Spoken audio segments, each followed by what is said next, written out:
Hi, it's Kim from Embodied Connections Australia. And did you know that there is almost $1.5 billion worth of unclaimed bank accounts, superannuation and life insurance sitting in government accounts that nobody has come forward to claim? And that more than 50% of people die without having a will.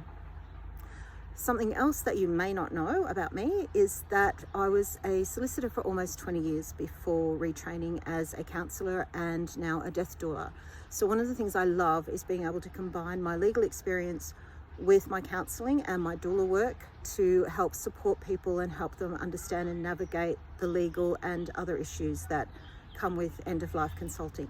So with that in mind, what I am here today to do is to answer the question that was raised recently about what happens if someone dies without a will. And there are 4 things that I would really love it if you took away from this video.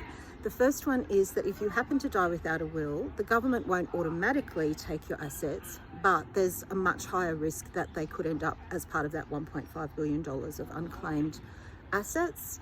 Because secondly, if you die intestate, which is the legal term for someone who dies without a will, then what happens is that somebody needs to come forward and apply to be appointed as the administrator of your estate. That appointment has to happen through the court, and there is legislation in place that governs who is legally entitled to have your assets, and it's not necessarily going to be somebody that you might want to have them. And the cost and the time and the confusion and the hassle of having to apply for the various birth certificates, death certificates, marriage certificates, all the other evidence that has to be gathered to actually prove who is entitled to your assets so that the court can make that order is horrendous. Having a will can negate the need for all of that and make the process much easier. The third thing is that just like talking about a funeral or planning a funeral has this suspicion about it that if you do those things, it's going to make them happen.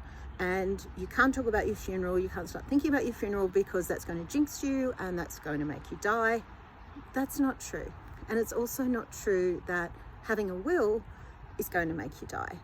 So that is a huge myth, but a huge psychological barrier to so many people that prevents them from either sitting down, making a will, or sitting down and planning their funeral and letting other people know what their wishes are around that. And so the 4th thing that stops people from making a will is they think, I don't have anything. So there's no point making a will, I don't have anything. Now, I will guarantee you, everybody has something. Whether that's a bit of money in the bank, whether that's a few shares, if it's a car, furniture, jewelry, something. Everybody has some assets. And again, it could be something as simple as making a will, appointing someone as your executor and leaving everything to your favorite charity.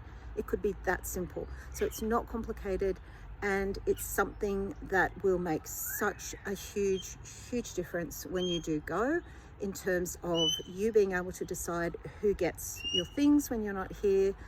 It's going to prevent all of the hassles that will come with dying intestate, and it's something that really is so important that you sit and not only just think about, but have that conversation with and take action on. So thank you so much, and I will hopefully speak to you soon. Hopefully that was helpful, and as always, if you want to ring, message, email, please get in touch.